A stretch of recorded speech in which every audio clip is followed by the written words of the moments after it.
اے پروردگار مجھے اولاد عطا فرما جو سعادت مندوں میں سے ہو، تو ہم نے ان کو ایک بردبار لڑکے کی خوشخبری دی۔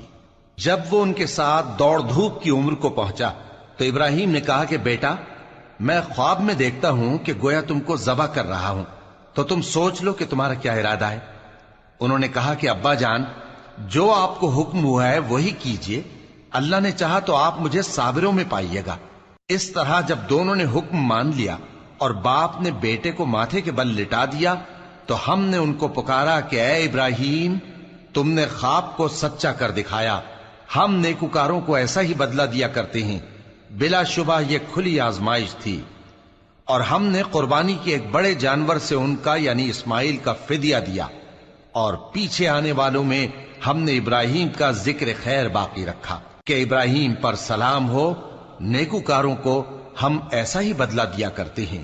اور ایک وقت تھا جب ہم نے ابراہیم کو خانہ کعبہ کا مقام بتا دیا اور ارشاد فرمایا کہ میرے ساتھ کسی چیز کو شریک نہ کیجو، اور طواف کرنے والوں اور قیام کرنے والوں اور رکوع کرنے والوں اور سجدہ کرنے والوں کے لیے میرے گھر کو صاف رکھا کرنا، اور لوگوں میں حج کے لیے اعلان کر دو کہ تمہاری طرف پیدل اور دبلے دبلے اونٹوں پر جو دور دراز رستوں سے چلے آتے ہوں سوار ہو کر چلے آئیں، تاکہ اپنے فائدے کے کاموں کے لیے حاضر ہوں۔ اور قربانی کی ایام معلوم میں مویشی چوپایوں کے ذبح کے وقت جو اللہ نے ان کو دیے ہیں ان پر اللہ کا نام لیں۔ اب اس میں سے تم خود بھی کھاؤ اور خستہ حال ضرورت مند کو بھی کھلاؤ۔ پھر چاہیے کہ لوگ اپنا میل کچیل دور کریں اور منتیں پوری کریں اور اس قدیم گھر یعنی بیت اللہ کا طواف کریں، یہ ہمارا حکم ہے۔ اور جو شخص ادب کی چیزوں کی جو اللہ نے مقرر کی ہیں تعظیم کرے تو یہ اس کے پروردگار کے نزدیک اس کے حق میں بہتر ہے۔ اور تمہارے لیے مویشی حلال کر دیے گئے ہیں سوائے ان کے جو تمہیں پڑھ کر سنائے جاتے ہیں، تو بتوں کی پلیدی سے بچو اور جھوٹی بات سے پرہیز کرو، صرف ایک اللہ کے ہو کر اور اس کے ساتھ شریک نہ ٹھہرا کر۔ اور جو شخص کسی کو اللہ کے ساتھ شریک مقرر کرے تو وہ گویا ایسا ہے جیسے آسمان سے گر پڑے، پھر اس کو پرندے اچک لے جائیں یا ہوا کسی دور کی جگہ اڑا کر پھینک دے۔ یہ ہمارا حکم ہے۔ اور جو شخص ادب کی چیزوں کی جو اللہ نے مقرر کی ہیں تعظیم کرے تو یہ کام دلوں کی پرہیزگاری سے ہے۔ ان میں ایک وقت مقرر تک تمہارے لیے فائدے ہیں، پھر ان کو اس قدیم گھر یعنی بیت اللہ تک پہنچنا اور ذبح ہونا ہے۔ اور ہم نے ہر ایک امت کے لیے قربانی کا طریق مقرر کر دیا ہے تاکہ جو مویشی چوپائے اللہ نے ان کو دیے ہیں ان کے ذبح کرنے کے وقت ان پر اللہ کا نام لیں۔ سو تمہارا معبود ایک ہی ہے، تو اسی کے فرما بردار ہو جاؤ اور عاجزی کرنے والوں کو خوشخبری سنا دو۔ یہ وہ لوگ ہیں کہ جب اللہ کا نام لیا جاتا ہے تو ان کے دل ڈر جاتے ہیں، اور جب ان پر مصیبت پڑتی ہے تو صبر کرتے ہیں اور نماز آداب سے پڑھتے ہیں، اور جو مال ہم نے ان کو عطا فرمایا ہے اس میں سے نیک کاموں میں خرچ کرتے ہیں۔ اور قربانی کے اونٹوں کو بھی ہم نے تمہارے لیے اللہ کے شعائر مقرر کیا ہے، ان میں تمہارے لیے فائدے ہیں، تو قربانی کرنے کے وقت قطار باندھ کر ان پر اللہ کا نام لو، پھر جب پہلو کے بل گر پڑیں تو ان میں سے کھاؤ، اور قناعت سے بیٹھ رہنے والوں اور سوال کرنے والوں کو بھی کھلاؤ۔ اس طرح ہم نے ان کو تمہارے زیر فرمان کر دیا ہے تاکہ تم شکر کرو۔ اللہ تک نہ ان کا گوشت پہنچتا ہے اور نہ خون، بلکہ اس تک تمہاری پرہیزگاری پہنچتی ہے۔ اسی طرح اللہ نے ان کو تمہارے زیر فرمان کر دیا ہے تاکہ اس بات کے بدلے کہ اس نے تم کو ہدایت بخشی ہے اسے بزرگی سے یاد کرو۔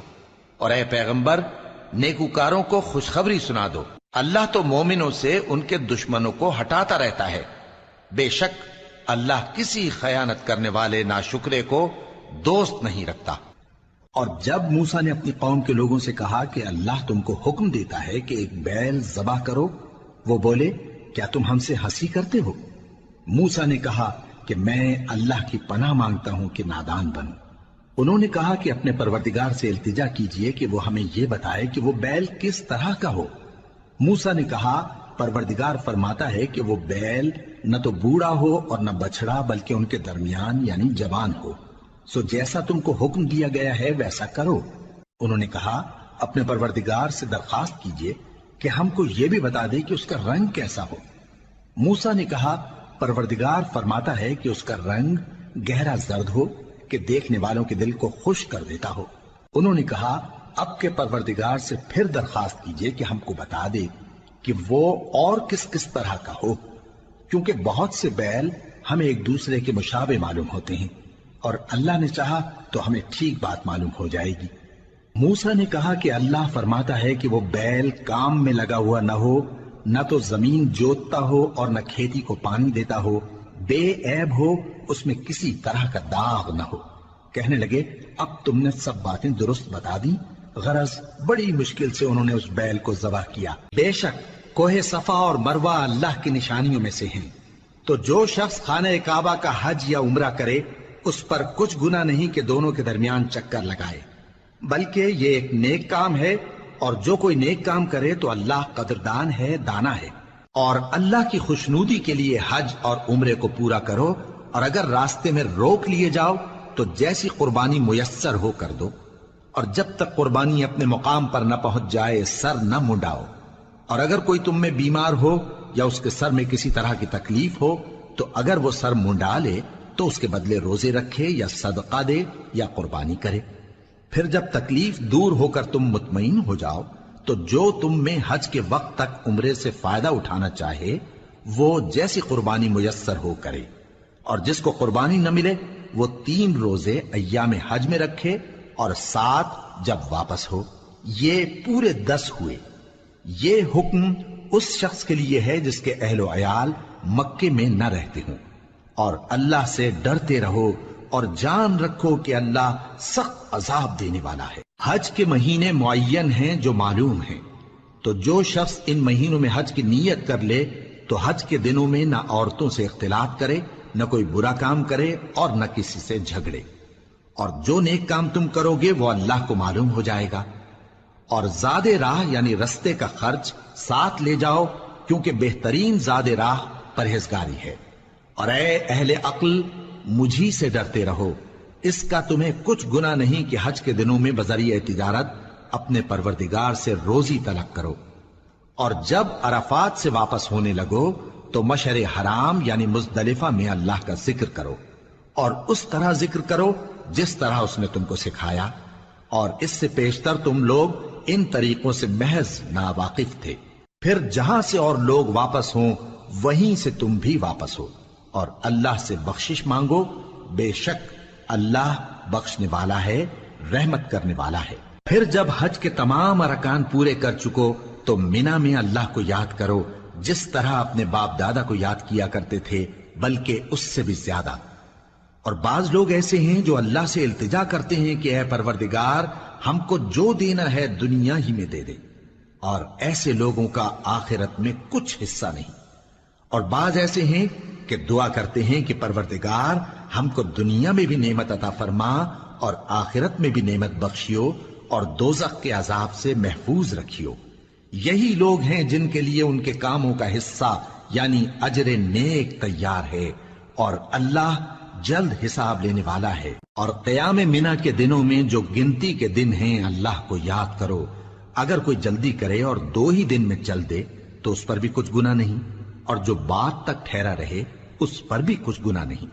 یہ باتیں اس شخص کے لیے ہیں جو اللہ سے ڈرے، اور تم لوگ اللہ سے ڈرتے رہو اور جان رکھو کہ تم سب اس کے پاس جمع کیے جاؤ گے۔ اے نبی، لوگ تم سے پوچھتے ہیں کہ اللہ کی راہ میں کس طرح کا مال خرچ کریں۔ کہہ دو کہ جو چاہو خرچ کرو، لیکن جو مال خرچ کرنا چاہو وہ درجہ بدرجہ اہل استحقاق یعنی ماں باپ کو اور قریب کے رشتہ داروں کو اور یتیموں کو اور محتاجوں کو اور مسافروں کو سب کو دو، اور جو بھلائی تم کرو گے اللہ اس کو جانتا ہے۔ سو جس چیز پر ذبح کے وقت اللہ کا نام لیا جائے اگر تم اس کی آیتوں پر ایمان رکھتے ہو تو اسے کھا لیا کرو۔ اور سبب کیا ہے کہ جس چیز پر اللہ کا نام لیا جائے تم اسے نہ کھاؤ؟ حالانکہ جو چیزیں اس نے تمہارے لیے حرام ٹھہرا دی ہیں وہ ایک ایک کر کے بیان کر دی ہیں، بے شک ان کو نہیں کھانا چاہیے مگر اس صورت میں کہ ان کے کھانے کے لیے ناچار ہو جاؤ۔ اور بہت سے لوگ بے سمجھے بوجھے اپنے نفس کی خواہشوں سے لوگوں کو بہکا رہے ہیں۔